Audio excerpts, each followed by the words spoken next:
हाँ, तो दोस्तों इस वीडियो के अंदर हम वृद्धि इंजीनियरिंग वर्क के आईपीओ के बारे में बात करेंगे और जानेंगे कि इस आईपीओ के अंदर आपको कितना लिस्टिंग गेन मिल सकता है और आपको इस आईपीओ के अंदर अप्लाई करना चाहिए या नहीं। चलिए शुरू करते हैं।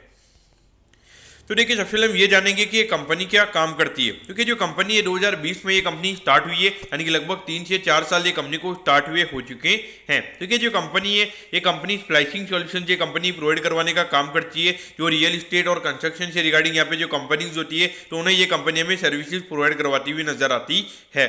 अगर हम कंपनी के कुछ सर्विसेज की अगर हम बात करेंगे तो देखिए, कस्टमर की रिक्वायरमेंट के हिसाब से यहाँ पे रीबार कपलर्स की जो सप्लाई होती है वो ये कंपनी हमें करती हुई नजर आती है। और उसके अलावा अगर हम देखेंगे तो साइट पे जो कपलर्स होते हैं उनकी ट्रेडिंग वगैरह करने का ये काम हमें करती हुई नजर आती है। और उसके अलावा अगर हम देखेंगे तो ट्रेडिंग मशीन और जो उसके रिगार्डिंग जो स्पेयर पार्ट्स होते हैं उसकी ट्रेडिंग भी हमें ये कंपनी करती हुई नजर आती है। यानी कि जो डिस्ट्रीब्यूटर वगैरह होते हैं उनसे बाय करके यहाँ पे जो रियल इस्टेट कंपनीज होती है उन्हें ये कंपनी हमें सेल करती हुई नजर आती है। अगर हम कंपनी के कस्टमर्स अगर हम देखेंगे तो जो मैंने आपको बताया कि रियल इस्टेट के जो डेवलपर्स और कंस्ट्रक्शन के रिगार्डिंग यहाँ पे जो कंपनीज होती है वो हमें यहाँ पे मेन कंपनी के कस्टमर यहाँ पे नजर आते हैं। और उसके अलावा अगर हम देखेंगे तो अभी टोटल एम्प्लॉइज की अगर हम बात करेंगे लगभग 20 एम्प्लॉइज ये कंपनी के अंदर में भी काम करते हुए नजर आते हैं। तो कहीं ना कहीं अगर हम देखेंगे तो यहाँ पे जैसे इंफ्रास्ट्रक्चर में जितनी अच्छी ग्रोथ वगैरह रहेगी तो मेरे हिसाब से वैसे ही कंपनी के अंदर में ग्रोथ आती हुई नजर आएगी। तो वैसे अगर हम देखेंगे तो अभी खास पिछले 1-2 साल से इंफ्रास्ट्रक्चर में हमें काफ़ी अच्छी ग्रोथ देखने को मिली है, लेकिन अभी जो इलेक्शन का टाइम आ रहा है तो वहाँ पे थोड़ा बहुत ऊंचे नीच हो सकती है। और अभी बहुत सारी जो इंफ्रा कंपनीज है वहाँ पे हमें थोड़ा करेक्शन ज़्यादा देखने को मिला है। तो उस पॉइंट ऑफ व्यू अगर हम देखेंगे तो थोड़ा कॉशियस आपको यहाँ पे रहना चाहिए। अगर हम ऑब्जेक्टिव की अगर हम बात करेंगे, यानी कि जो आईपीओ से कंपनी को पैसा मिलने वाला है उससे कंपनी कैसे यूटिलाइज करने वाली है, तो देखिए यहाँ पे वर्किंग कैपिटल की रिक्वायरमेंट जो यानी कि डेली टू डेली कैश की रिक्वायरमेंट है उसके रिगार्डिंग यहाँ पे कंपनी का आईपीओ में आता हुआ नजर आ रहा है। और बाकी अगर हम देखेंगे तो आईपीओ का इश्यू साइज भी हमें काफी छोटा नजर आता है, हार्डली 4-5 करोड़ के लगभग का इश्यू साइज हमें यहाँ पे नजर आता है। तो देखिए, एक इंफ्रा कंपनी तो मुझे लगता है कि यहाँ पे 4-5 करोड़ से कोई ज्यादा यूटिलाइजेशन हमें ये कंपनी का होता हुआ नजर आएगा, यानी कि कुछ ऐसा इफेक्टिवली नहीं होगा कि जिससे कंपनी के रेवेन्यू में अराउंड 30-40% से बढ़ते हुए नजर आएंगे। अगर हम कंपनी के प्रमोटर्स की अगर हम बात करेंगे तो देखिए, बिंदी कुणाल मेहता जी हमें यहाँ पे कंपनी के प्रमोटर नजर आते हैं। अब अगर हम कंपनी के फाइनेंशियल्स की अगर हम बात करेंगे तो देखिए, 2021 वाला आई थिंक यहाँ पे कोविड वाला ईयर था, तो वहाँ पे कोई यहाँ पे कंपनी का ऑलमोस्ट कोई रेवेन्यू का नंबर नहीं है। अगर हम 2022 की अगर हम बात करेंगे लगभग 2 करोड़ 20 लाख के लगभग कंपनी ने यहाँ पे रेवेन्यू किया था। और उसके अगेंस्ट अगर हम देखेंगे लगभग 9 लाख के लगभग कंपनी ने वहाँ पे प्रॉफिट किया था। अगर हम 2023 में अगर हम बात करेंगे लगभग 13 करोड़ 9 लाख रुपए के लगभग का यहाँ पे हमें कंपनी का रेवेन्यू का नंबर नजर आता है। और इसके अगेंस्ट अराउंड 75 लाख रुपीज के लगभग कंपनी ने प्रॉफिट किया था, क्योंकि डेफिनेटली देखा जाए तो मेरे ख्याल से अच्छा नंबर है। और यहाँ पे जैसे जैसे कंपनी का रेवेन्यू का नंबर हमें बढ़ता हुआ नजर आएगा तो वहाँ पे थोड़ा ऑपरेटिंग लेवरेज भी कंपनी के प्रॉफिटेबिलिटी में हमें प्ले आउट होता हुआ नजर आ सकता है। अगर हम आईपीओ की डिटेल्स के बारे में अगर हम बात करेंगे तो देखिए, 21 मार्च को ये आईपीओ में स्टार्ट होता हुआ नजर आएगा और 26 मार्च को ये आईपीओ में क्लोज होता हुआ नजर आएगा, यानी कि आई थिंक होली के जस्ट अगले दिन हमें आईपीओ क्लोज होता हुआ नजर आएगा। 70 रुपीज के कट ऑफ प्राइस पे ये कंपनी हमें शेयर देती हुई नजर आ रही है। 2000 शेयर्स का हमें यहाँ पे लॉट नजर आता है, यानी कि एक लॉट को अप्लाई करने के लिए 1,40,000 रुपीज आपको यहाँ पे लगने वाली है।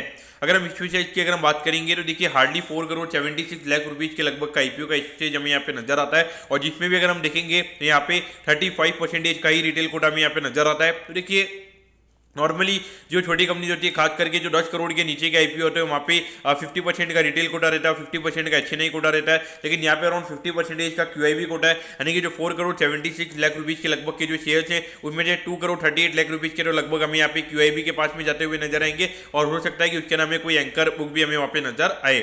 और उसके अगर हम लिस्टिंग की अगर हम बात करेंगे तो बीएसई के एसएमई प्लेटफॉर्म पे ये कंपनी हमें लिस्ट होती हुई नजर आएगी। अब अगर हम टाइम टेबल के बारे में अगर हम बात करेंगे तो देखिए, 27 मार्च को आपको पता चल जाएगा कि आपको अलॉटमेंट मिला ही, यानी अलॉटमेंट नहीं मिलता है तो 28 को आपको रिफंड मिल जाएगा और 28 को आपके डीमेट अकाउंट में शेयर आ जाएंगे अगर आपको अलॉटमेंट मिलता है। और 1 तारीख को ये कंपनी हमें लिस्ट होती हुई नजर आएगी। अब आप बोलोगे कि 29 और 30 और 31 को ये कंपनी की लिस्टिंग क्यों नहीं है, क्योंकि देखिए 29 को मार्केट बंद रहेगा क्योंकि गुड फ्राइडे, और 30-31 को सैटरडे संडे, तो इसलिए यहाँ पे मार्केट बंद रहने वाला है। अगर हम एट द एंड अगर हम वैल्यूएशन की अगर हम बात करेंगे तो देखिए, अराउंड हार्डली 17 से 18 करोड़ के मार्केट कैप पे ये कंपनी का आईपीओ में आता हुआ नजर आ रहा है। तो जो 75 लाख की जो कंपनी ने अर्निंग बताई है उसके हिसाब से अगर हम देखेंगे तो अराउंड 23-24 टाइम्स के पी रेशियो पे ये कंपनी का आईपीओ में आता हुआ नजर आ रहा है। तो वैल्यूएशन वाइज अगर हम देखेंगे तो एक बार के लिए भले इतना ज्यादा कॉस्टली नहीं है, लेकिन कोई सस्ता वैल्यूएशन भी हमें कंपनी का नजर नहीं आता है। लेकिन यहाँ पर आपको क्या करना चाहिए, तो देखिए अभी अगर हम देखेंगे तो मार्केट में भी माहौल काफी ठंडा में नजर आता है। खास करके अगर हम देखेंगे तो मेन बोर्ड आईपीओ के अगर हम बात करेंगे तो 4 लगातार हमें यहाँ पे लिस्टिंग हमें नेगेटिव होती हुई नजर आई है। अभी अगर हम पॉपुलर व्हीकल्स की अगर हम बात करेंगे तो वो भी आज अराउंड 2% हमें नीचे लिस्ट होता हुआ नजर आया था, और उसके बाद में अगर हम देखेंगे अराउंड 6 से 7% हमें वो नीचे जाता हुआ नजर आया था। तो अगर आप देखोगे गोपाल स्लैक्स नीचे लिस्ट हुआ था, फिर जेजी केमिकल करके जो कंपनी थी वो भी हमें नीचे लिस्ट होती हुई नजर आई थी।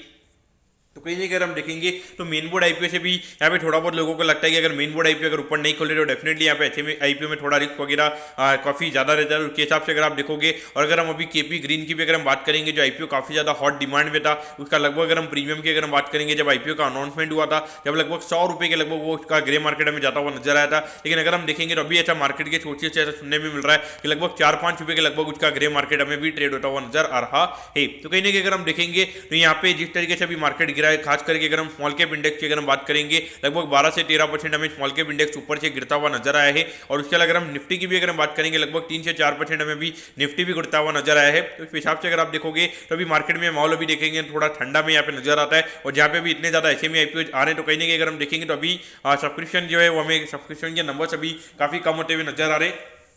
तो यहाँ पे मेरा यही व्यू रहेगा कि ये कंपनी के ना कुछ इतना ज़्यादा एक्स्ट्रॉर्डिनरी नहीं है, तो भले ही छोटा आईपीओ मेरे ख्याल से आपको अवॉइड करना चाहिए, क्योंकि अगर आप देखोगे अभी भले ही छोटे हो बड़े हो इसमें कोई मतलब नहीं है। एक बार के लिए कंपनी ठीक है, अगर मार्केट थोड़ा अगर ठीक रिकवर करता है, लेकिन अभी देख के ऐसा लगता है कि मार्च तक ये थोड़ी मंदी में रहेगी, उसके बाद में अप्रैल से थोड़ा मार्केट ये रिकवर हमें होता हुआ नजर आएगा। तो इस पॉइंट से अगर हम देखेंगे तो मेरे ख्याल से तो अभी आपको अवॉइड ही करना चाहिए। अगर आप बिल्कुल भी अगर 5-10% का रिस्क नहीं ले सकते हो, अगर आप 5-10% का रिस्क अगर आप ले सकते हो तो मेरे ख्याल से अप्लाई कर सकते हो। तो क्यों अप्लाई कर सकते हो?